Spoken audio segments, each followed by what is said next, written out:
This new wave of bloggers, journalists, digital media people who are sharing information, who are pulling crowd, we should find a way to ensure that ecosystem survives and that ecosystem grows.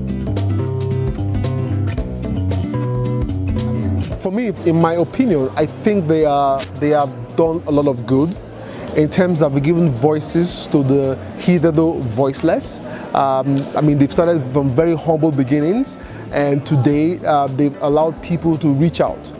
But one of the unintended consequences is that they are also muscling out certain kind of businesses. So the media is a very unique business, because the truth is that if you open the media to all sorts of pressure, that is where compromise comes. Because at some point, I'm not going to look at whether this money is white or whether this money is black or whether the money is drug. I'm just going to take the money because I'm desperate to survive, right? So they were started for good, but the reality right now, they are muscling everyone out. So there has to be such a way where it's that they pay for the and the question has always been, are these guys really tech companies or media companies?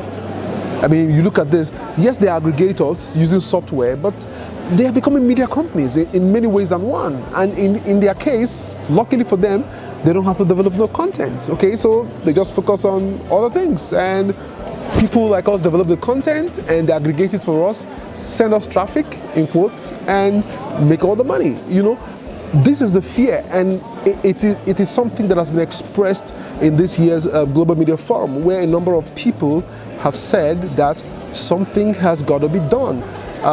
By the big players, they've got to be more responsive and they've got to be more open. They've got to understand that the power they control today comes with a lot of responsibility. And because we don't want to get to a point where some big player controls the media. And at this rate, it's going to happen.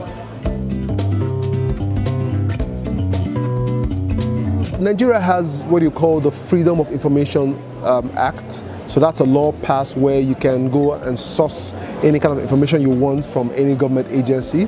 But unfortunately, a lot of time bureaucracy has a way of putting some blocks for those people who want to get those kind of information.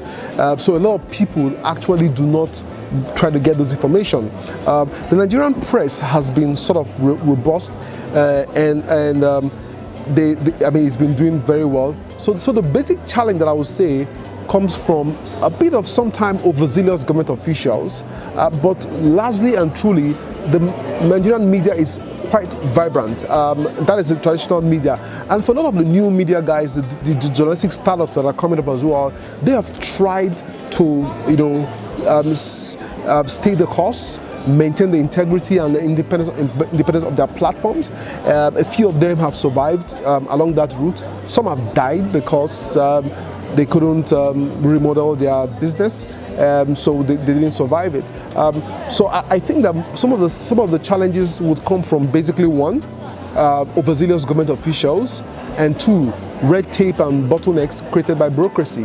Those are the two major blockades to access of information. If I would put the third one would basically be lack of support, lack of funding. For a journalistic startup, without the right support, without the right funding, without the right model, you might not see the light of the day.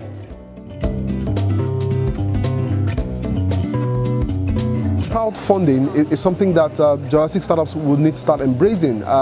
It's something that I have also been thinking about for the last couple of days, and attending Global Media Forum has sort of made me know that that's one of the ways to go, asking for support through crowdfunding. And I think the other thing also is that we'd have to go out of our ways to build our own communities. Instead of relying on the big platforms. Take for example, Facebook wakes up one morning and says that we are changing the algorithm now because people are complaining they are not seeing the posts of their family members. So right now, people are going to see more posts from their friends and family members rather than posts from the pages and the organizations. Now that's a good policy because Facebook is a business. But think about a startup that has depended on that platform for everything. So one morning you wake up and your business model is gone. So I think that every journalistic startup must think of how to build their own community. And also one other model that I think is pretty good is to also try and take some of the things that you do offline. So try and create offline events, do things offline meetups, and find sponsorship and partnerships. And I think that would work for a lot of startups.